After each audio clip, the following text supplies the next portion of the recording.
السلام علیکم دوستو، welcome to C S S preparation for you کے اندر آج ہم ایک نیا ٹاپک لے کے حاضر ہوئے ہیں۔ تو دوستو آج ہمارا ٹاپک کا موضوع ہے، آج ہم جس کے بارے میں پڑھنے جا رہے ہیں وہ ہے نیٹو ابھی تک زندہ کیوں ہے۔ نیٹو کے اوپر متعلق بہت سی پیشن جو ہے وہ کی جاتی ہے، اس کے اوپر بہت سے سوالات کیے جاتے ہیں کہ نیٹو کیوں ابھی تک زندہ ہے اور اس سے دوسرے ممالک کو کیا فائدہ اور دوسرے باقی ممالک کو کیا نقصان ہوا ہے۔ تو دوستو آج ہم پڑھتے ہیں نیٹو شاید ابھی تک ایک قصہ پارنیا بن چکا ہوتا ہے، لیکن روس کے یوکرین پر حملے نے اسے ایک دفعہ پھر جو ہے وہ فعال کر دیا ہے۔ دوستو جی ہاں، روس کے یوکرین پر حملے کی بنیادی وجہ یہی تھی کہ یوکرین نیٹو کا حصہ بننے جا رہا تھا۔ گواہ وہ کہ نیٹو کی شراکت دار ضرور ہے لیکن اس کا رکن نہیں ہے۔ روس اپنی سرحد پر یہ دوستوں بتانا چاہ رہا ہے کہ یہ سب کچھ برداشت نہیں کر سکتا تھا اور وہ اسی کی کو بنیاد بنا کر اس نے فروری میں یوکرین پر حملہ کر دیا۔ اور بتایا جاتا ہے کہ روس کے مطابق اور معروضی حقائق کے حوالے سے سوویت یونین کے بعد نیٹو کا کوئی جواز نہ رہا تھا، اور نیٹو نے یہ عہد بھی کیا تھا کہ وہ اپنے اندر مزید توسیع نہیں کرے گا، لیکن یوکرین کے مسئلے پر ایسا نہ ہوا۔ روس کے اس حملے کی وجہ سے یورپ کو روس کا خطرہ لاحق ہو گیا اور وہ پھر ایک دفعہ نیٹو کی طرف دیکھنے لگا۔ نہ صرف یہ ہوا بلکہ فن لینڈ اور سویڈن نے نیٹو میں شمولیت کے لیے درخواستیں بھی دے دی۔ دیکھا جائے تو فن لینڈ اور سویڈن کو بتایا جاتا ہے کہ دوستو کہ جو فن لینڈ تھا یا سویڈن کو روس سے کوئی جو ہے وہ خاص یا فوری طور پر ایسا کوئی خطرہ درپیش نہ تھا، کیونکہ باقی ممالک جو یہی چاہتے تھے کہ وہ جو ہے وہ نیٹو سے بائیکاٹ کرے۔ باقی دوسرے جو ممالک تھے وہ چاہ رہے تھے کہ ہم نیٹو کے ساتھ مل کر امریکہ کا خاتمہ کریں، پھر بھی وہ نیٹو کی طرف بھاگ رہے تھے۔ اصل میں یہ سویڈن اور فن لینڈ کی اپنی مرضی پر منحصر نہیں لگ رہا، کیونکہ دوستوں بتایا جاتا ہے کیونکہ ممالک کی جو نسوانی حکومتیں چین کی بنسری جو ہے وہ بجا رہی تھی، یعنی بانسری بجا رہی تھی۔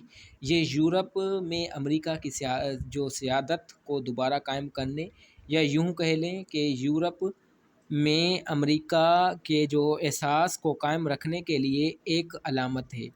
جی ہاں دوستو، اس سے قبل فن لینڈ اور سویڈن سرد جنگ کے دور میں غیر جانبدار رہے تھے، لیکن اب وہ اس غیر جانبداری کو خیرباد کہہ رہے ہیں۔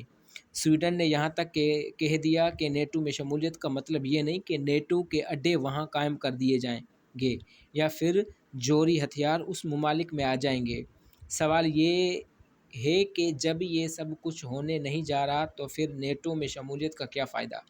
یہ تو کام صرف شراکت داری پر بھی ہو سکتا ہے۔ نیز اس کے بعد جو آخر میں فن لینڈ نے جو کیا تھا وہ یہ کیا تھا کہ فن لینڈ اور سویڈن کی نسوانی حکومتوں کے شب و روز کو دیکھا جائے تو یوں لگے گا کہ ان کا اس سارے کھیل کے ساتھ کوئی سروکار ہی نہیں، یا ان کا کوئی لینا دینا ہی نہیں ہے۔ تو اب بتایا جاتا ہے کہ نیٹو میں جو حالیہ توسیع جو ہوئی تھی، کیا اسے بالٹک جو جھیل ہے وہ نیٹو جھیل بن جائے گی یا نہیں؟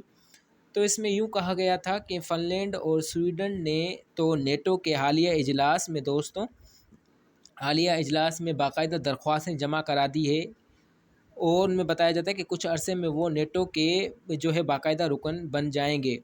اب دیکھیں یہاں پر فن لینڈ اور سویڈن جیسے ممالک نے جو اجلاس میں انہوں نے باقاعدہ درخواستیں جمع کروائی تھی، وہ چاہتے تھے کہ ہم اس ممالک میں جو ہے نیٹو کے ساتھ بالکل مل گھل جائیں۔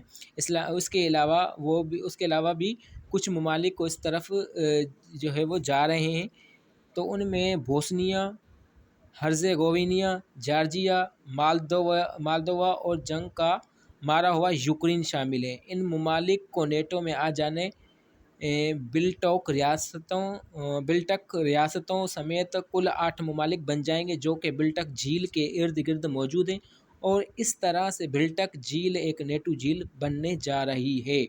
یاد رہے کہ نیٹو میں شامل ہونے والے آخری 2 ممالک میں ایک مونٹی نیگرو ہے جو 2017 میں اس کا رکن بنا، اور دوسرا مقدونیہ ہے جو مارچ 2020 میں اس کا رکن بنا۔ تو دوستوں اسی وجہ سے بتایا جاتا ہے کہ نیٹو ابھی تک زندہ کیوں ہے۔ تو یہ کچھ ممالک تھے جنہوں نے مل کر ساتھ نیٹو کو مل کر وہ ایک سمجھ لے کہ ایک اپنا بیس بنانے جا رہے تھے۔ تو امید کرتا ہوں دوستوں آپ کو میری یہ ویڈیو بنائی ہوئی پسند آئی ہوگی۔ ہمارے چینل کو سبسکرائب کریں، لائک کریں اور شیئر کریں۔ شکریہ۔